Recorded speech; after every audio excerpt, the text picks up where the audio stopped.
인출 노트는 일종의 백지 인출이라고 보시면 되는데, 근데 백지 인출과 좀 다른 점은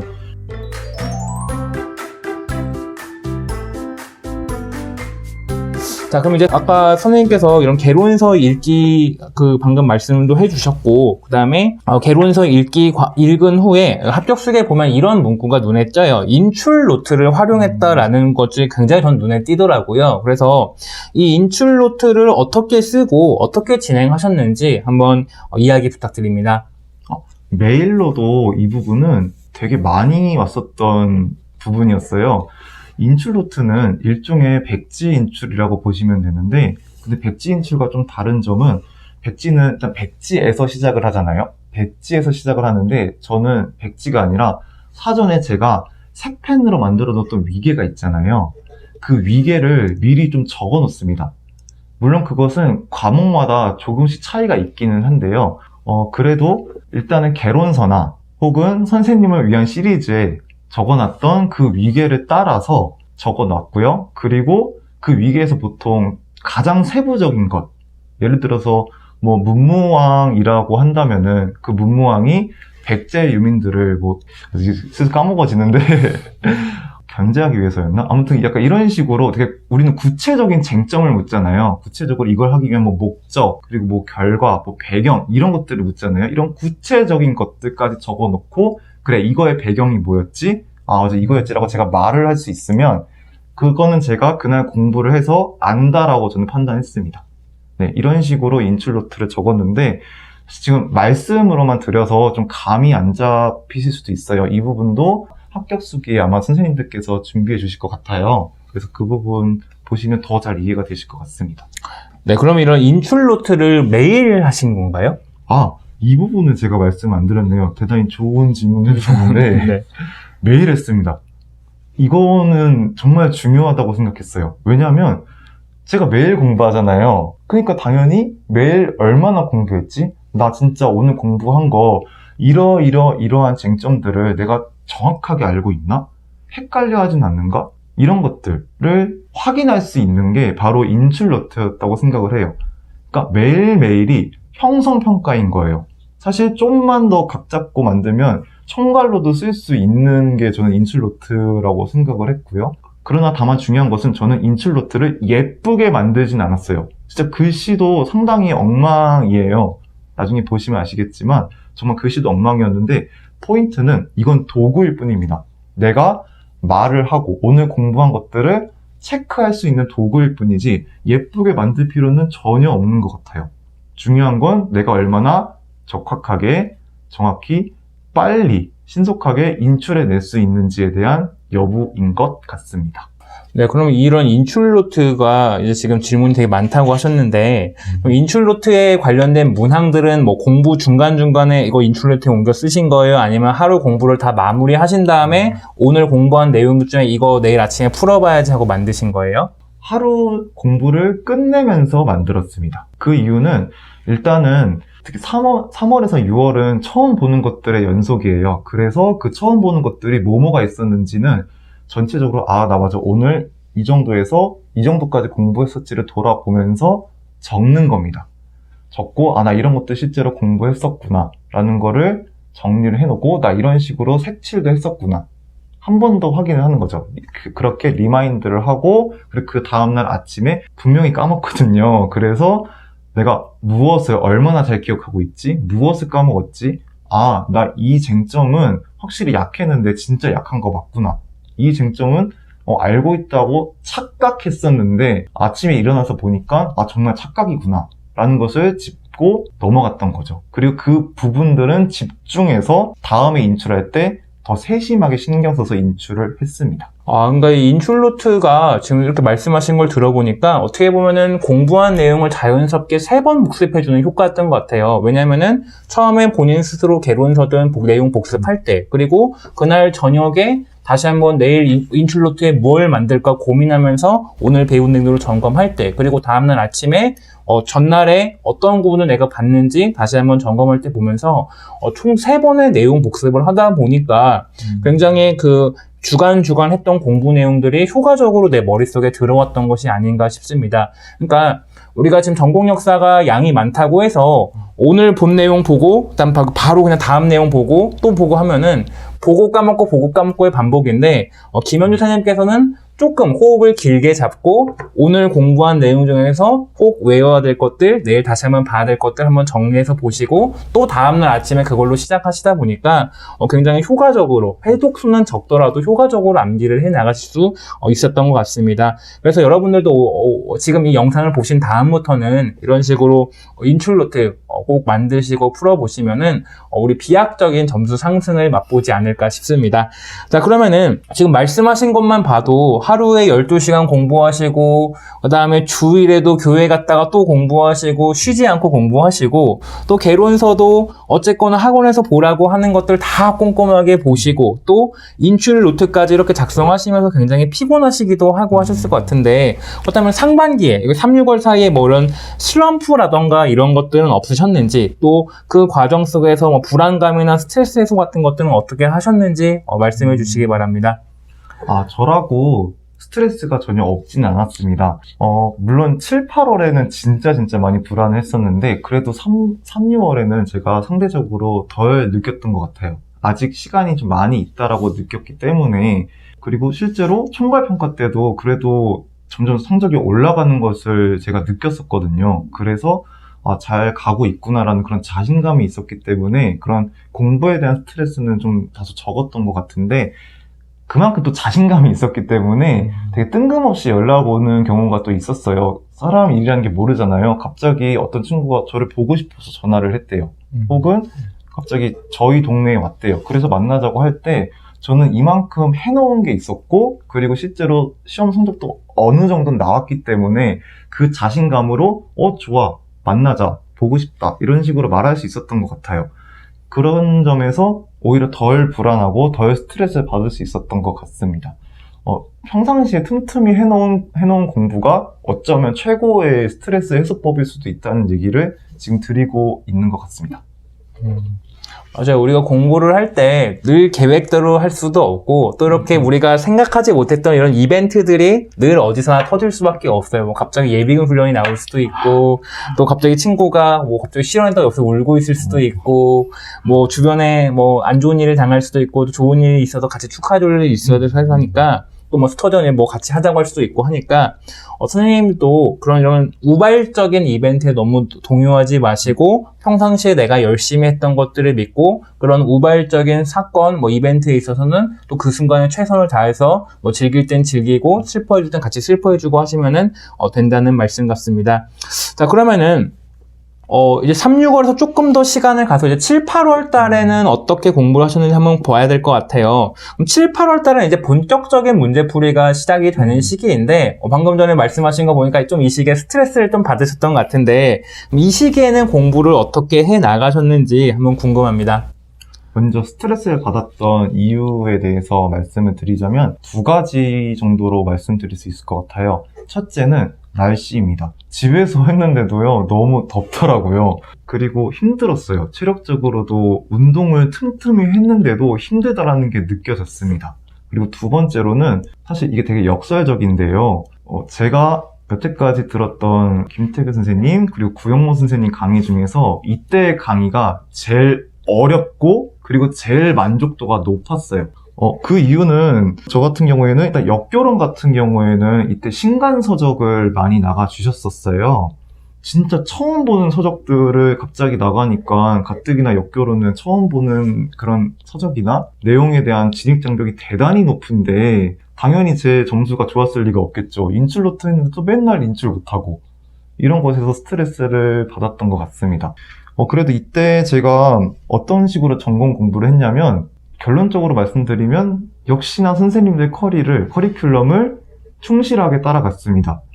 어쨌거나 어렵더라도 그동안 해왔던 것처럼 색칠을 하고 그리고 인출노트에다 적고 그리고 또 인출하고 하지만 인출 못하니까 또다시 인출하고 내가 무엇을 모르는지 아니까 특히 역사교육론 같은 경우에는 그 신간서적을 더더욱 자주 인출하려고 노력을 했습니다.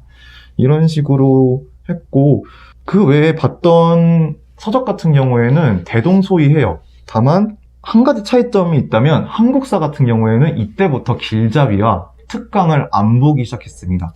길잡이와 특강이 특히 올해 커리큘럼 같은 경우에는 아예 빠진 걸로 알고 있는데요.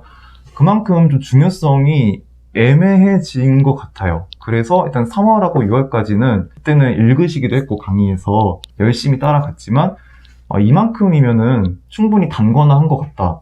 제가 그때 개론서들 읽으면서 단권화도 같이 해갔거든요. 그래서 한국사 같은 경우에는 개론서를 통한 단권화는 이만하면 충분한 것 같다. 오히려 그 시간에 교과서를 보거나 구영모 선생님의 프린트를 보자. 구영모 선생님께서 만들어주신 나를 자꾸 틀리게 만드는 그 문제들, 스스로도 괴랄하다고 인정하신 그 문제들을 더 많이 보자 했던 거죠. 맞아요. 그러니까 저 같은 경우도 한국사는 우리가 어느 정도 흐름을 알고 있으니까 너무 개론서에 집착하지 않아도 어차피 우리가 그런 각각의 사건들 같은 거, 뭐 교재든 프린트든 아니면 교과서든 보면 다 어느 정도 이해가 되니까 우리가 너무 개론서에 이렇게 집착하지 말자라고 하는데 그런 부분을 굉장히 잘 활용하신 것 같고 또 역교론 같은 경우는 신간서적이 나왔다 안 나왔다 하기도 하고 요새는 또 매년 나오기는 하는데 어렵게 나왔다가 쉽게 나왔다 이렇게 반복을 해서 사실 김태현 선생님 굉장히 늘 고민이 많은 부분이신 것 같아요. 그래서 이제 7, 8월 달에 이런 신간서적에서 나올 만한 문제들 이렇게 몇 개 뽑아서 보시는데 그런 것들도 굉장히 그래도 문제를 통해 잘 소화해 주신 것이 아닌가 싶습니다. 방금 역교론이랑 한국사만 말씀을 해주셨는데 혹시 뭐 서양사와 동양사는 어떻게 진행하셨고 또 어떻게 활용하셨는지 조금 더 말씀해 주실 게 있으실까요? 네. 말씀드리겠습니다. 서양사 같은 경우에는 교과서, 그리고 문제 풀기, 김태균 선생님께서 만들어주신 그 문제 풀기와 그리고 7, 8월 프린트, 그리고 개론서를 중심으로 공부했습니다. 기출 분석도 계속 했어요. 기출은 어쨌거나 계속 저는 반복하는 게 중요하다 생각했고, 그리고 그래서 답도 저는 그 기출 문제집 옆에 되게 조그만한데 잘 안 보이는 데다가 적어서 진짜 처음 푸는 것처럼 그리고 흔적이 안 남게 체크를 해갔거든요. 중요한 쟁점들은 다 선생님을 위한 시리즈에다가 단권화를 했고요. 동양사도 같습니다. 동양사 개론과 한의중을 계속 했고요. 당연히 구영모 선생님 프린트 그 문제들도 같이 다뤄갔습니다. 기출도 했고요. 다만 이때는 또 수능으로 다잡는 임용역사, 동아시아사 편도 하셨었고요. 이것도 제가 나름 색칠하면서 어쨌건 강의에서 하셨기 때문에 따라갔는데 이 부분은 저는 조금 사실 제 기억이 안 나요. 그냥 강의를 따라가기 위해서 일단 했던 것 같은데 분명히 도움은 됐습니다. 분명히 제가 틀리는 쟁점들이 있었고요. 그런 것들, 특히 베트남사 같은 부분들을 짚어갈 수 있는데 도움이 됐어요. 대표적으로 420 조약 같은 것을 들 수 있겠습니다. 네, 맞아요. 이제 동서양사 이렇게 동서양사까지 이렇게 꼼꼼하게 보시게 되었고, 또 이제 동서양사 같은 경우는 개론서가 정해졌다 보니까 그런 개론서 내용들을 토대로 해서 다시 한번 복습을 많이 해주신 것이 아닌가 싶습니다. 그래서 이렇게 동서양사, 아까 공부 시간 비중에서도 말씀하셨던 것처럼 동서양사는 그 양에 비해서는 점수 비중이 좀 많은 편이라고 볼 수가 있어요. 왜냐하면은 한국사 같은 경우에는 우리가 사실 임용생들이 받은 한국사 하면 양도 되게 많고 그런데 100점은 작년 20점이었죠. 근데 또 동양사 같은 경우에는 봐야 될 개론서가 많아야 한 3개 정도 뽑고 있는데 그런데도 작년에 배점이 20점이었어요. 그래서 그런 것들을 7, 8월 달에 영역별 문제풀이를 통해서도 보고 또 개론서를 통해 다시 한번 보셨다라는 말씀인 것 같습니다. 그렇다면 이제 7, 8월 달부터는 교육학도 슬슬 이제 조금 압박이 드는 시기죠. 압박이 드는 시기인데 이 7, 8월 달에 교육학은 또 어떻게 공부를 하셨는지 궁금합니다. 김태균 선생님과 구영모 선생님의 강의도 이때가 제일 만족도가 높았지만 저는 권지수 선생님의 강의를 또 들었는데요. 이 시기의 강의 만족도가 역시나 제일 높았습니다. 그 이유는 똑같습니다. 제가 제일 많이 틀렸던 시기였기 때문입니다. 이때는 영역별 모의고사를 나가셨어요. 그래서 교육과정이면 교육과정만, 교육심리면 교육심리만 이런 식으로 모의고사를 풀었었는데 근데 제가 진짜 많이 틀리더라고요. 제가 3월부터 6월까지는 교육학 강의를 아예 안 들었었어요. 그때는 그냥 혼자서 인출노트 만들고 교육학도 그렇게 인출을 했었는데 7, 8월부터는 인출노트를 교육학은 안 만들고 안 했었거든요. 시간의 압박도 있었고 그리고 실제로 권지수 선생님의 그 문제풀이 정도로만 해도 저는 충분하다고 생각을 했어요. 그래서 과감하게 이때는 교육학 인출노트는 버리고 갔는데 그 덕분인지 권지수 선생님의 그 문제들, 그 쟁점들이 저한테는 매우 중요한 인출 노트였어요. 그런 점에서 대단히 만족도가 높았고, 대신에 일주일에 늘 그랬듯이 교육학은 10시간에서 12시간은 확보하면서 갔습니다. 그러니까 또 자연스럽게 그 빠졌던 쟁점들, 제가 3월에서 6월에 다루지 않았던 그 쟁점들을 잘 캐치하고 이제 인출할 수 있게 되더라고요. 이런 식으로 교육학은 잡아갔던 것 같습니다. 그럼 교육학은 이렇게 수업 자료라던가 이런 것들을 자연스럽게 인출노트로 활용을 하셨다라고 하는 것 같아요. 그러니까 선생님들도 인출노트를 내가 모든 과목을 다 만들려고 그렇게 하지 말고, 어떨 때는 특정 과목에 따라서는 학원이나 아니면 뭐 개론서나 뭐 이런 것들 자료를 토대로 해서 보시는 것도 굉장히 좋은 방법 같습니다. 자, 그럼 이제 7, 8월 달을 지나가서 이제 9, 10, 11월 달에는 전공 공부를 어떻게 진행을 하셨는지 궁금합니다. 이때는 일단 월요일은 모의고사 날로 잡았습니다. 그러니까 전체 이제 모의고사를 보잖아요. 그때를 저는 기점으로 잡았습니다. 당연히 교육학도 그 주에 권지수 선생님께서 만들어주시는 그 1회 분량을 제가 임의로 뽑아서 남겨놨어요. 네, 그래서 저희가 시험 보는 그 일정이 있잖아요. 정확하게 그 시간표에 따라서 저는 집에서 시험을 봤습니다. 물론 그 점에서 선생님들, 특히 학원에 나오시는 선생님들에 비해서는 제가 많이 불리했어요. 현장감이 많이 떨어졌거든요. 그래도 최대한 제가 집에서 지킬 수 있는 그런 시험적인 요소들은 지키려고 노력했어요. 대표적으로 시계도 저는 손목시계를 차고 그때 시험을 봤다는 것 정도를 들 수 있겠습니다. 그래서 교육학 강의가 있는 날, 주로 화요일하고 수요일이었거든요. 그때는 모의고사 풀고 강의 들으면서 틀린 쟁점들 또 확인했습니다. 그리고 특정 영역, 교육과정이면 교육과정, 교육심리면 교육심리, 이런 단위로 핵심 쏙쏙이라는 교재가 있거든요. 그 교재를 또 1회독 했습니다. 최대한 빨리 하는 게 포인트입니다. 이때는 정말 최대한 빨리 교육학에서 시간을 벌어야 되기 때문에 최대한 많은 양을 빠르게 넘어가려고 했습니다. 교육학하고 이제 남는 시간에는 이제 주로 전공 개론서를 읽는 시간을 가졌습니다. 그때 화수기 때문에요. 4가지로 딱 나눠서 할 수 있어요. 2과목씩. 이때 또 아까 제가 말씀드렸던 원칙이 지켜집니다. 동양사, 서양사가 최고로 많이 하고, 그리고 그 다음이 한국사, 그 다음에 역교론. 이런 식으로 했고요. 그 2과목씩 묶었는데 어느 과목씩 묶느냐는 그 시기별로 달라졌어요. 왜냐하면 제가 계획을 얼마나 달성하냐에 따라서 유동성 있게 움직였기 때문에 화요일은 역교론과 서양사를 묶었다, 이런 식으로 말씀드리기는 좀 어렵기는 합니다. 그만큼 유연하게 적용해도 전혀 문제가 없다는 말씀입니다. 역교론과 서양사 강의날은 해당 강의 분량만큼의 프린트를 복습하고요. 그리고 그 동일한 범위만큼 개론서 복습도 병행하였습니다. 먼저 나눠주신 프린트를 소화하고 그 해당한 범위만큼 개론서를 또 읽으려고 한 거죠. 그만큼 이것은 개론서가 매우 중요하기 때문에 이렇게 진행했던 것 같아요. 한국사와 동양사의 경우에도 해당 강의 분량만큼 복습하고, 그리고 그 동일 범위의 7, 8월 프린트를 병행하는 식으로 했던 것 같습니다. 물론 한국사 같은 경우에는 이게 불가능한 날도 많았습니다. 한국사는 선생님들 인정하셔야 돼요. 절대 이 나눠주신 분량만큼 당일에 끝냈다, 너무너무 수고하신 거고요. 잘하셨어요. 한국사는 그만큼의 욕심을 안 내셔도 괜찮은데, 근데 가끔 시간이 좀 남을 때도 생기거든요.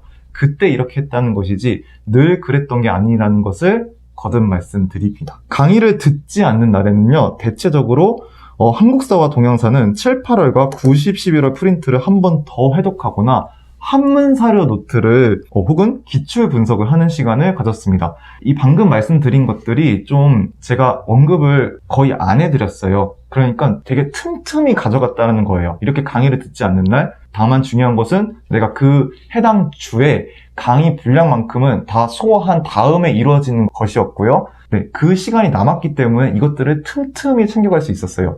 틈틈이 챙겨간 것이었기 때문에 원칙이 없었습니다. 이거는 그냥 내가 슬슬 한문사료 노트를 안 한 지 오래된 것 같은데 하면 한문사료 노트를 본 것이고요. 이번에 생각해보니까 한국사 기출분석을 안 한 지 꽤 됐던 것 같은데, 그러면 또 한국사 기출분석으로 넘어갔어요. 그 중에서도 제가 가장 두려워하는 영역이 있었다면 그 영역으로 먼저 기출분석을 또 했겠죠. 마지막으로 11월 달을 말씀드릴게요. 왜 굳이 11월 달에 따로 떼냐면 이때 한 달은 그만큼 좀 특수하고요. 또 중요해요. 그래서 따로 말씀을 드리는 것입니다. 대체로 9월과 12월과 비슷하기는 합니다. 그렇지만 시험 직전 5일은요. 7월부터 11월까지의 모든 프린트를 검토하는 시간을 가졌습니다. 네, 그 5일 동안이요. 그래서 교육학 같은 경우에는 그동안 사놓고 한 번도 쓰지 않았던 요점 속속 진짜 되게 얇게 정리해 놓은 책이 있거든요. 그것들만 또 빠르게 중요한 영역, 5개 영역 있잖아요. 교육과정, 교육심리, 교육방법 및 교육공학 등 이렇게 해서 5개 영역이 있는데 그것만 빠르게 2회독을 마쳤습니다. 그리고 교육심리 같은 경우에는 2회독 하기에는 무리여서 1회독만 진행했습니다. 그리고 전공 프린트는 진짜 너무 양이 많았는데요. 7월부터 11월까지니까 얼마나 양이 많았겠어요. 그런데 놀랍게도 성공을 했어요. 그만큼 그동안 빠르게 인출하는 것이 이루어질 수 있었고, 그리고 제 7, 8월 프린트에는 내가 무엇을 틀렸지라는 그런 V표만 되어 있었지, 이외에 그 답을 적어놓은 건 다 한글 파일에 답안지를 작성했기 때문에 실제로 문제 푸는 것과 같은 효과를 가질 수 있었어요. 그 와중에도 틀리는 쟁점이 당연히 있었겠죠. 그건 더 신경 썼습니다. 또 문제 푸는 것뿐만이 아니라 그 옆에 있었던 구영모 선생님께서 발췌해 주셨던 그 부분들을 또 한 번씩은 빠르게 읽었어요. 네, 이런 식으로 진행했던 11월이었습니다. 네, 그러니까 이제 김현주 선생님께서 말씀하신 공부를 가만히 들어보니까 늘 공부를 어느 정도 하면은 다시 했던 공부 내용을 다시 한번 복습을 통해서 다시 한번 확인을 하는 작업들을 꼭 걸치시는 것 같아요. 그러니까 예를 들면은 인출노트를 통해서 매일 했던 공부 내용을 다시 한번 확인하는 작업을 다음날 꼭 하셨고, 그날 저녁과 다음날 아침에, 그리고 지금도 말씀하신 것처럼 7, 8월과 9, 10, 11월 달 했던 내용들도 매일 복습도 했지만 또 주기적으로 다시 한번 프린트 내용들을 보시면서 했던 내용들을 다시 한번 확인하려고 아마 노력을 하셨던 것 같습니다. 그러니까 이제 그렇게 하다 보니까 학원에서 다뤘던 주제, 혹은 문제가 그대로 시험 문제에 나오지 않더라도 그 주제와 관련해서 파생될 수 있었던 문제들은 거의 다 맞았던 것이 아닌가 싶어요. 그러니까 예를 들면은 학원에서 서화, 이원호 이런 것들이 사로 한번 우리가 몇 번 풀어봤었는데, 누군가는 그냥 문제 맞았다고 해서 다시는 안 보고 넘어가지만 선생님 같은 분은 이원호 다시 한번 보면서 원호라는 게 이런 한자로도 쓰였구나 라고 하는 걸 보다 보니까 실제 시험장 가서는 이거 이원호네